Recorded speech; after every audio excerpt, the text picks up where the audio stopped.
এই যে এই কংক্রিট এইচডি যেগুলো আছে সবগুলো আজকে শুটিং ডেট হচ্ছে 18 এপ্রিল 2023, আর এখানে প্যাকিং হয়েছে 19 মানে 19/12/2022 দেখা যাচ্ছে, মনে হয় 19/12/2022। হ্যাঁ, তার মানে 12 উইকস, বস্তার গায়েই লেখা থাকে 12 উইকস এক্সপায়ার পিরিয়ড, ঠিক আছে। 12 উইকস পরে বস্তা যাই থাকুক না কেন ওটা এক্সপায়ার করে যাচ্ছে সিমেন্টটা, কোম্পানি থেকে বলছে, কোম্পানি সবসময় ম্যাক্সিমামটা বলে।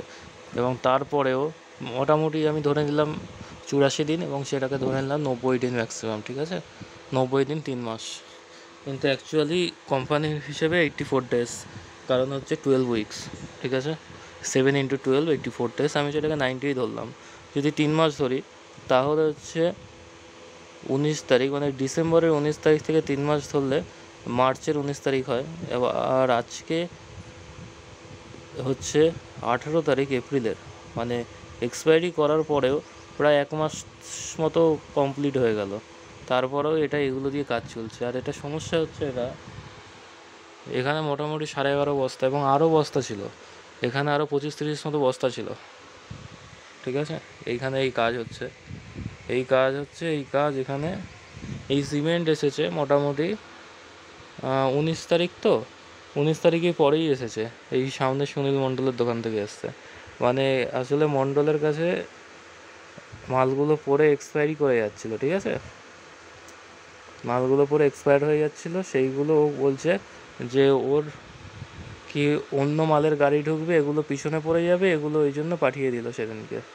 মানে তখন খেয়াল করা যায়নি কাজের চাপে যে এটা এক্সপায়ার করে গেছে, সব মাল ঢুকিয়ে দিয়েছে। মানে এক্সপায়ার করার পরে ও মালটা লোককে বেচে দিচ্ছে, তার মানে কত বড় 2 নম্বরই করছে এখানের মণ্ডল, সুনীল মণ্ডল, ঠিক আছে। এই জিরাটে স্টেশন রোডে ঘোষপাড়ায় বাড়ি, মানে ঘোষপাড়ার এখানে দোকান, মানে অনেক দিন ধরে ব্যবসা করছে বলে ভাবে যা খুশি তাই করবে। এই পিলারগুলো সব এই জন্য, আমার সব এক্সপায়ারি ডেট পার হওয়ার পরে পিলার হয়ে গেছে, মানে কত বড় সর্বনাশ তো আমার হয়েছে না, আমি জানি। সব হচ্ছে এদের জন্য, এই পার্থ সেন এনেছে, কন্ট্রাক্টর বিশ্বাস করে দিয়েছিলাম পার্থ সেনকে, সব এক্সপায়ারি ডেট মাল দিয়েছে। সবুজগুলো ঠিক আছে, সবুজগুলো কারেন্ট মাল, এগুলো চলে বেশি, কিন্তু লাল মালটা বললো গ্রেড বেশি, ঠিক আছে, বুঝলাম গ্রেড বেশি, 63 গ্রেড, ঠিক আছে, সেও ঠিক আছে, কিন্তু তা বলে এক্সপায়ার করা মাল কখনো চলে? আমি দোকানে ওষুধ কিনতে গেলে কি এক্সপায়ার করা মালটা নিয়ে আসবো? হ্যাঁ, মানে কী হিসেবে এক্সপায়ার করা মালটা আসলে আমি বুঝতে পারলাম না।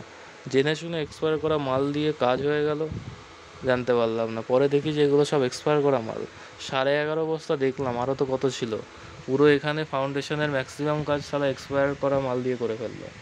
হ্যাঁ, এর আগে আমি বুঝলাম যদি 22-এর মালও থাকে আগেরগুলো, তাহলে আমি এই মার্চের 19 তারিখ অবধি যে কাজ হয়েছে, জানুয়ারির লাস্টের দিকে স্টার্ট হয়েছে, ঠিক আছে, তা মার্চের 19 তারিখ অবধি যা কাজ হয়েছে, ঢালাই হয়েছে, সেগুলো ঠিক আছে, সেগুলো তারিখের মধ্যেই হয়ে গেছে। কিন্তু তারপরের কাজগুলো তো সবই ফালতু হয়ে গেল না। এপ্রিলের 18 তারিখ, তার মানে ওই মার্চের 19 তারিখের পর থেকে আজকে 18 তারিখ অবধি যা কাজ হয়েছে সব হচ্ছে ফালতু হয়েছে, ঠিক আছে। ওখানে সেপটিক ট্যাঙ্ক নিচে ঢালাই হয়েছে, আমার এখানে প্রত্যেকটা ভিডিও আপলোড হয়, পরপর তারিখ অনুযায়ী দেখতে পাওয়া যাবে, ঠিক আছে, কোনো সমস্যা নেই। আমি যা বলছি তার উপযুক্ত প্রমাণ আছে, কোন দিন কী কাজ হয়েছে এবং কী ঢালাই হয়েছে, ঠিক আছে। তো সেগুলো সব এই মাল দিয়েই হয়েছে, তার মানে পুরোটা এক্সপায়ারি ডেট পার হওয়া মাল দিয়েই কাজ হয়েছে, ঠিক আছে। তার মানে বুঝে নিলাম আমরা কী মালে, মানে কন্ট্রাক্টররা নিজের পকেট ভরার জন্য যা খুশি তাই, মানে একটা সিমেন্ট মেরে দিতে পারলেই একটা মিস্ত্রির পয়সা হয়ে যায় 450 টাকা।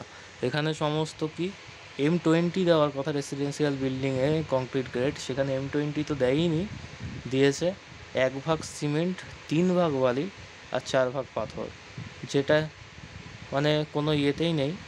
হ্যাঁ, আমি মানলাম যে এটা 1, 2, 4 যেটা আছে M15 গ্রেড, সেটাকে পাথর খিচিয়ে থাকে বলে দিয়ে দেওয়া হচ্ছে মানে